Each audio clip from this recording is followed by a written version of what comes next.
दोस्तों आपने देखा होगा शिव जी के मंदिर के बाहर बेल रूपी एक मूर्ति होती है। और दोस्तों ऐसा भी माना जाता है हिंदू ग्रंथों के अनुसार बेल यानी नंदी महाराज शिव जी के सबसे बड़े भक्त हैं। दोस्तों वो बेल और कोई नहीं, वो नंदी महाराज हैं। तो दोस्तों आज इस वीडियो में हम जानेंगे आखिर कैसे नंदी महाराज भगवान शिव के वाहन बन गए और वो इतने शक्तिशाली हो गए। तो दोस्तों वीडियो को शुरू करने से पहले लाइक सब्सक्राइब करें और बेल आइकन को जरूर प्रेस करें। दोस्तों तो वीडियो के अंत तक बने रहें। वीडियो अगर आपको अच्छी लगती हो तो कमेंट अवश्य करें और हर हर महादेव लिखें। नमस्कार दोस्तों, शिवाय मंत्रा में आपका स्वागत है। पौराणिक कथाओं के अनुसार शिलाद नामक धर्मात्मा मुनि हुआ करते थे। वे हमेशा पूजा पाठ और तपस्या में ही व्यस्त रहते थे। समय बीतता जा रहा था। बुढ़ापा आने पर उनको भय सताने लगा कि उनका वंश आगे नहीं बढ़ पाएगा और वो वंश विहीन हो जाएंगे। उनके पितरों को भी ये बात की चिंता थी कि शिलाद मुनि का वंश आगे नहीं बढ़ पाएगा। अपने पितरों के आदेश अनुसार वो इंद्र की घोर तपस्या की और इंद्र को प्रसन्न किया और वरदान स्वरूप एक ऐसी पुत्र की कामना की जिसकी मृत्यु कभी ना हो सके। इंद्र बोले, ऐसा वरदान देने में मैं असमक्ष हूँ। ऐसा वरदान तो सिर्फ देवों के देव महादेव ही आपको दे पाएंगे। आप महादेव की तपस्या करें। के बाद शिलाद मुनि इंद्र के कहा अनुसार महादेव के तप में लीन हो गए।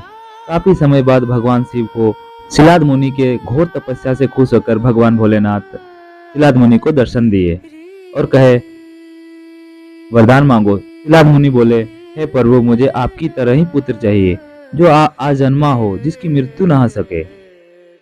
महादेव ने शिलाद मुनि को इच्छा अनुसार ऐसा ही वरदान दिया। वरदान पाकर शिलाद मुनि बहुत प्रसन्न हुए और अपने आश्रम की ओर चले गए। कुछ समय बाद शिलाद मुनि यज्ञ कर रहे थे। इस समय यज्ञ कुंड से एक बालक प्रकट हुआ जिसका तेज अग्नि के समान था। यह देख शिलाद मुनि बहुत प्रसन्न हो गए और वो अपने कुटिया की ओर चले गए और उनका नामकरण किया, जिसका नाम नंदी रखा गया। शिलाद मुनि ने नंदी को 5वें वर्ष तक सभी वेदों और शास्त्रों का ज्ञान दिया। एक दिन की बात है, जब बालक 7 वर्ष का हुआ तब महादेव के आज्ञा अनुसार पितृ और वरुण नामक 2 ऋषि मुनि उनके आश्रम गए और उन्होंने नंदी के अल्प आयु होने की बात कही और मुनियों ने कहा, इसका आयु 1 वर्ष ही शेष है।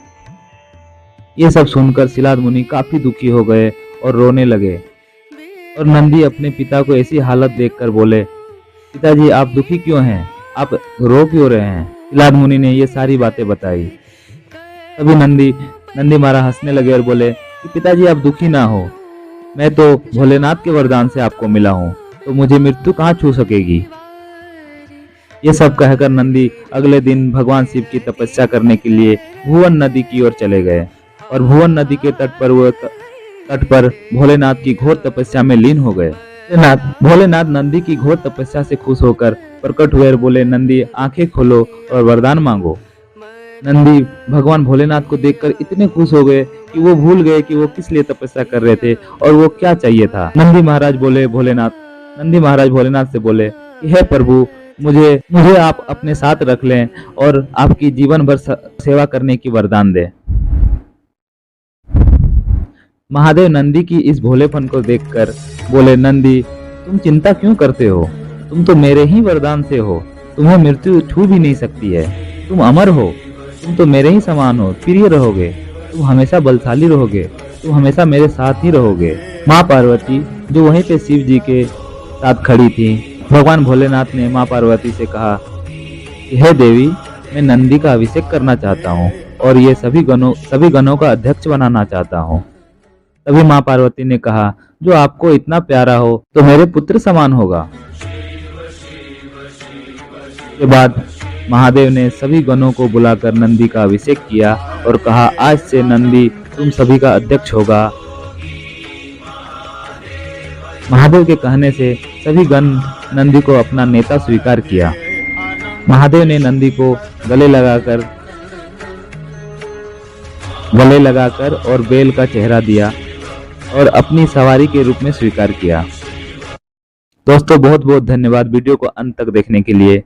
ओम नमः शिवाय, हर हर महादेव।